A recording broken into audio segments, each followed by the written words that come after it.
Hi Scorpio, this is Jav. Welcome po sa ating channel. By the way, Scorpio, this is your monthly Gabay Tarot reading first half of the month of January. From January 1 to 15, 2026. Gamitin ang reading na ito bilang gabay lamang. Tandaan Scorpio, ito po ay general reading. This is for you, Scorpio.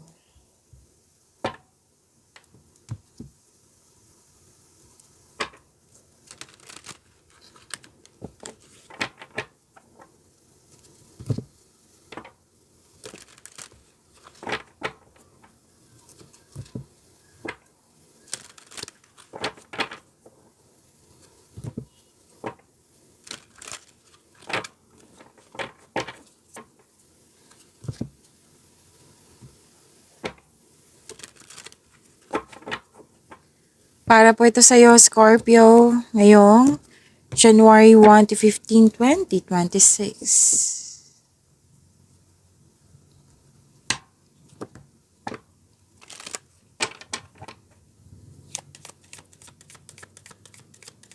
Archangel message for you, Scorpio. Spread your wings, sabi po ni Archangel Ariel. Do not hold back right now, the timing is perfect, and you're ready to soar. So do not hesitate. Huwag kang matakot, huwag magkaroon ng fear, doubt, hesitation. Kasi may dumating na pagkakataon dito na kailangan mong bigyan ng aksyon. Kailangan mo ng freedom. Kailangan ng, pagtuunan ng pansin yung mga pagkakataon na dumating sa iyo. Kasi perfect time. May dumating sa iyo na kailangan mo bigyan ng aksyon para may sa katuparan ito. Para to sa layunin mo para may sa katuparan ito.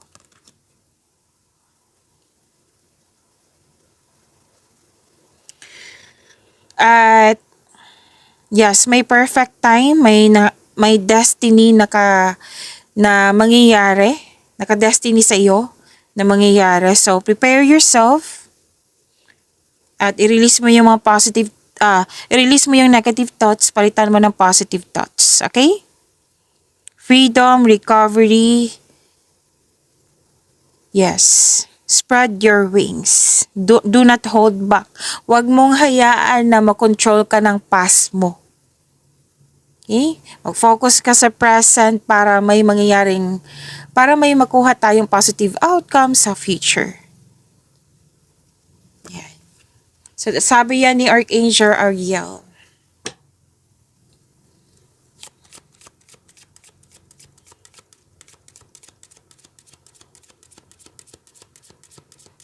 Maraming salamat po sa inyong patuloy na suporta sa mga nag-donate, sa mga hindi nag-skip ng ads, sa mga hindi pa nag-subscribe, subscribe na po kayo at click bell notification para updated kayo sa bagong video natin. Para sa mga gustong magpa-reading po, comment po kayo ng personal reading and check my reply sa comment section. Scorpio. Okay. May malaking influence ng isang babae po. Pwede ikaw to, pwedeng siya. Pwede din na may inoobserbahan ka, bagay, sitwasyon, tao. May nakita rin ako dito nag-decide kang let go na para magkaroon ng transformation. Nakita ko dito na may ending with new beginning. May natapos, may new beginning. Like for example, natapos yung kontrata at ngayon may new beginning na magaganap, like papasok ka na sa bagong trabaho, bagong career. Okay? So this is letting go at nagkaroon ng transformation po.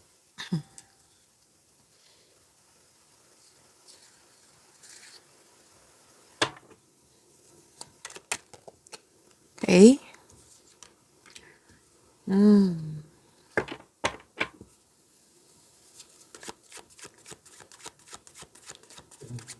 This is about your energy. Scorpio, ngayong January 1 to 15, 2026. Para sa mga bago dito, kung may napansin kayo na repeating message, yan po yung pinupush ng course sa inyo. Like for example, nanood kayo sa isang video reading nyo.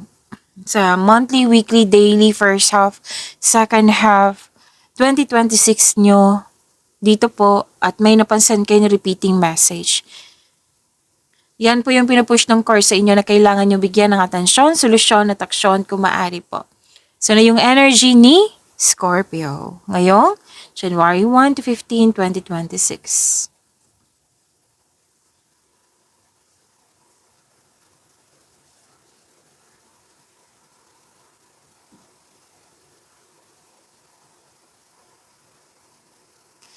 Okay, you're moving forward.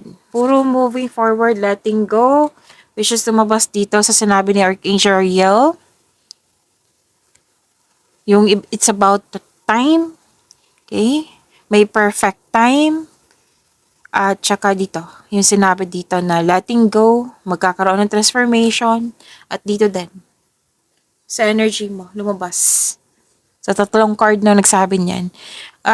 Nag-initiate ka dito nag-move forward, nagbigay ng action. You're embarking on a healing journey. Nagkaroon ng balansa, nagkaroon ng pagkakaisa.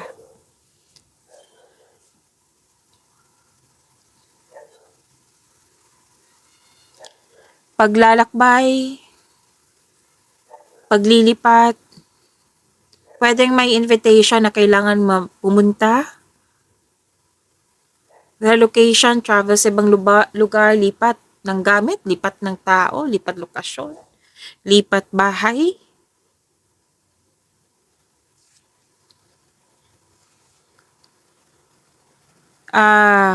Umiiwas ka sa toxicity, which is good. Mismo ikaw ang nag-decide na lumayo. Pwede din nag-vacation leave ka para makahinga. Parang naghahanap ka ng solusyon sa inyong problema.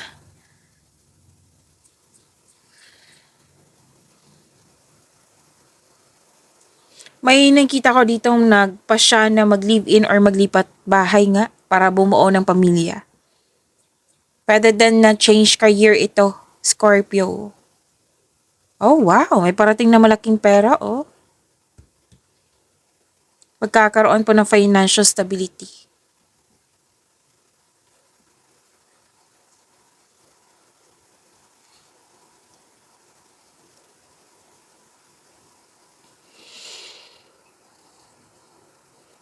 Emotional offerings, may dumating sa inyo na binigyan mo siya ng agaran. Aksyon? Agarang desisyon? Pwede? May nakita rin ako ditong offer binigay sa iyo, sinasabi sa iyo, may sinasabi sa iyo. May nakita akong maliligaw or liligawan mo na hindi mo siya gaanong kilala. So sinabi ng card dito na kilalanin mo muna. Alamin mo kung ano yung totoong intention niya. So far, wala pa naman sinasabi ang card mo dito na masama ba tong taong ito, may tinatago ba siya na yun nga. Wala pa. So far hindi pa naman tayo tapos dito. So, sa nakikita ko dito sa dalawang card mo, ang sinabi lang po ng card mo dito na observe ka muna. Kilalanin ng mabuti. Kumbaga, take things slow.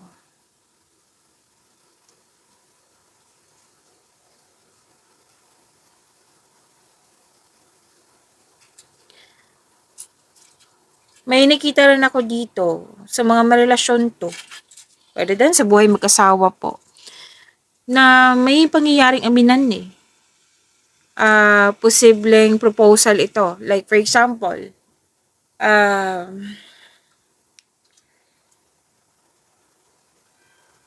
aayain ka ng kasal. Kasi may sinabi din kanina na magbukod na para magsimulan ng pamilya. Sinabi din dito. Dalawang card mismo nagsabi. So, iklaro ko lang. Dalawang card po nagsabi dito na may nag-propose, engagement, kasal, oo, ikakasal, may i-propose sa iyo na, aminan proposal, may i-propose sa iyo like project. Like for example, magpapaayos tayo ng kusina. So project natin to this year. Gusto kong may major renovation talaga tong ipapagawa natin sa kusina natin. Yan. Project. Siyempre, kayong dalawa ang niyan, mag-uusap niyan kasi mag-asawa or relasyon to. Pwede din naman to sa mga single na yun nga, may pwede ino-offer sa'yo ng kapatid mo, ng kasama mo sa bahay, yan. Pwede major project to or di kaya yun nga, aamin sa sekreto, pwede. Or yun nga, yung literal na proposal na kasal, ikakasal yan.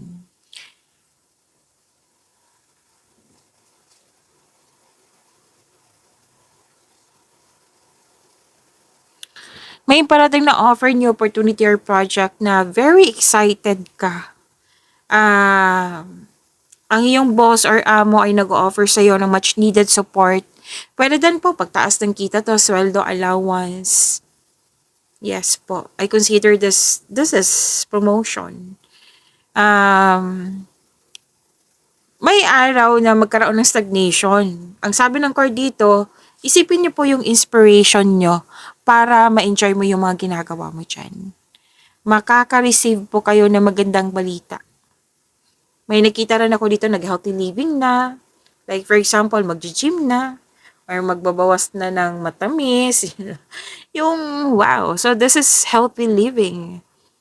Or di kaya mas inspired kayo kasi may nakita ko ditong bagong gamit, bagong pet, bagong kasamahan, bagong kaibigan. Or bagong kakilala na gusto mo or nagustuhan ka.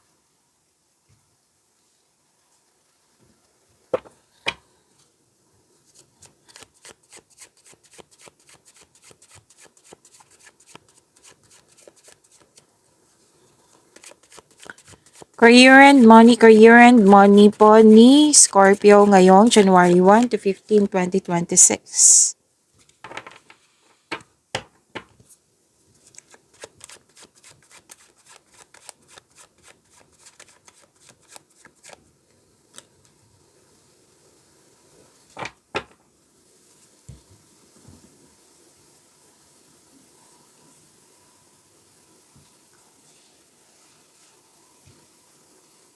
So, career and money na tayo, Scorpio. May mahalagang pagpasya. Naging honest ka sa iyong sarili. At, nakikita ko dito nag-gather ka ng factual information. Like, may mga kausap ka dito na may experience na sa buhay. Like, pwedeng same kayo ng business industry. So, humingi ng tulong mula sa trustworthy, coworker, kasamahan mo dyan, or taong same kayo ng business industry. At check-in na makagawa ka ng diskarte sa inyong kaperahan at layunin po. So, may mahalagang desisyon at naging honest ka sa iyong sarili. Manindigan para sa iyong mga paniniwala, mag-focus kayo sa logical at katwiran kaysa sa umasa sa inyong emotion. Inom muna ako ng tubig, Scorpio. Saglit lang po.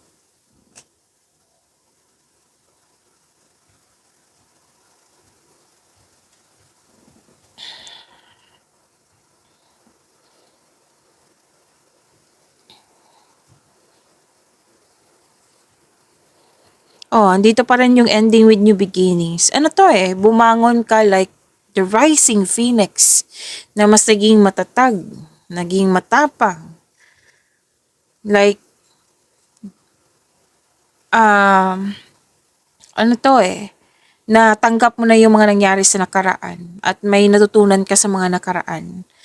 Ano po, pagtatapos sa isang mapait na sinapit. Which is sinabi din dito. Nagaganap ang pagbabago po kung ikaw mismo ay tanggap ang pagtatapos nito. Ang pagsuko na ito ay lumilikha ng isang pakiramdam ng kapayapaan at pasasalamat. So ending with new beginning po ito Maganda ito kasi this is new beginning, yung bumangon ka talaga. na mas naging matatag, naging matapang, mas naging matalino, naging wiser. Yan. Mawawala na yung mga blockages or mga hadlang po. Lalo na sa kaperahan, may parating na biyaya na magbibigay daan ng mas maunlad na panahon. Ang ganda nito, Scorpio.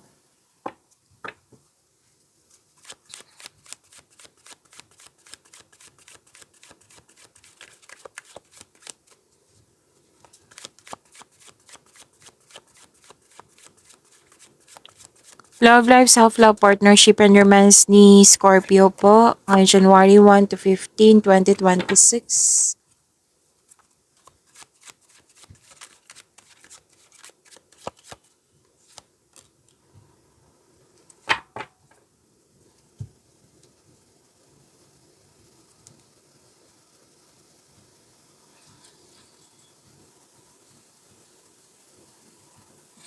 New beginning din to Scorpio. Para sa mga single, huwag kang mag-alilangan na mag-invest sa bagong relasyon. Kasi may nakita kong pagkakataon dito, pwedeng may nagligaw sa iyo or may nagugustuhan ka. Oo, so sinabi ng card mo dito na huwag mag-alilangan. Okay, deserve mong mahalin. Para sa mga relasyon, sa buhay mag-asawa, may masisinang pag-uusap po. Communication. Napansin mo na may improvement sa communication, napansin din nila na may improvement sa communication. May importante pag-uusap or confrontation po.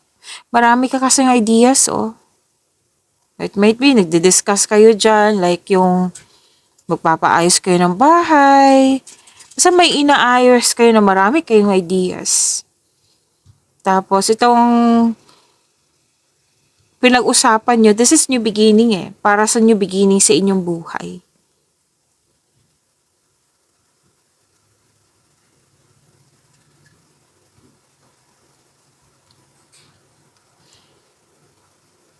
Oh, may na-miss si Scorpio, May na-miss kang tao. Na-miss mo. Pwedeng naalala mo or pinaalala sa'yo. At may malaking blessings. Yes, malaking blessings. Sa mga single, may chance na mamimit mo yung new romantic partner mo. Sa mga relasyon sa buhay mag-asawa na hindi nagkaroon ng pagkakaunawaan or may problema, nagkaroon ng pagkakaayos po. May new beginning ka sa dito. Nagkaayos po. And nang dahil sa blessings nito, nagkaayos kayo. Yan nagsabi. So mag-focus kayo sa makontrol nyo in order to find peace. Let go muna po ang hindi mo makontrol. So this is changes, this is blessings. May ano talaga, may good luck, good karma. Yung destiny, magaganap yung naka-destiny sa iyo. Yes, perfect time kasi sinabi dito may sinabi din dito na may perfect time na nakalaan talaga to sa iyo. Kaya wag mag-alinlangan.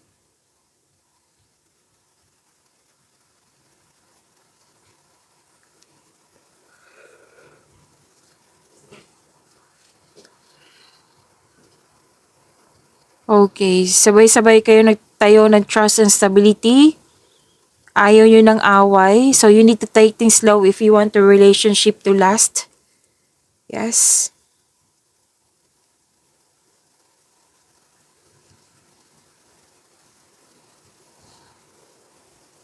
Abundant in life. Supportive sa isa't isa. Nagkaroon ng time sa family. Fertility din to, Oo, fertility. May nabuntis, may nanganak. Fertility. Oo. May mag-start ng family, so lumabas na naman ulit. Maalaga kayo sa inyong partner, sa inyong sarili, lalo na sa inyong family. So sinabi pa rin dito na magtiwala kayo na magkaroon kayo ng lasting partnership. Okay? At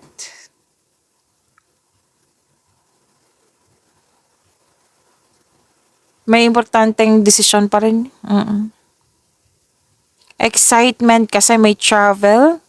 may mag-ask ng date or event invitation. Okay? So, yun po. Pag-imanin niyo po yung blessings na binigay sa inyo, Scorpio. See you tomorrow. Maraming salamat po.